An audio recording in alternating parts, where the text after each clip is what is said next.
లేని విషయాన్ని ఉన్నట్టుగా ఆపాదిస్తూ జగన్ గారిని, అతని కుటుంబ సభ్యుల్ని, మా వైఎస్ఆర్ కాంగ్రెస్ పార్టీని ఈ విధంగా కామెంట్స్ చేయడం ఎంతవరకు సమంజసం? నిజం చెప్పాలంటే అమరావతి ఏరియా గురించి మీరు మాట్లాడుతూ ఉన్నారు. ఆ ఏరియాలో 50,000 ఇళ్ల పట్టాలు బీసీ, ఎస్సీ, ఎస్టీ మహిళల పేరున జగనన్న ఇవ్వడం జరిగింది.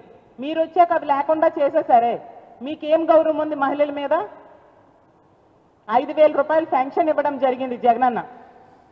జగనన్న ఆ ప్రాంత ప్రజలకి అంతగా ఇంపార్టెన్స్ ఇచ్చారు.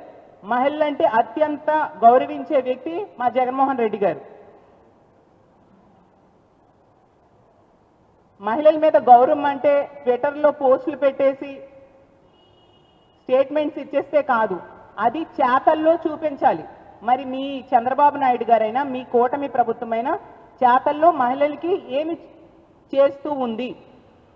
ఒకవైపు ఇచ్చిన హామీలు అమలు చేయలేదు, ఇంకోవైపు రక్షణ గాలికి వదిలేశారు. ఈరోజు ఆడపిల్లల పరిస్థితి ఆంధ్రప్రదేశ్ రాష్ట్రంలో అత్యంత దారుణంగా ఉంది. ఈ మద్యం, గంజాయి, డ్రగ్స్కి బానిస అయిపోయి ఒక మృగాల్లా ప్రవర్తిస్తూ ఉండే పరిస్థితి. దారుణంగా అత్యాచారాలు చేస్తున్నారు, హత్యలు చేస్తూ ఉన్నారు.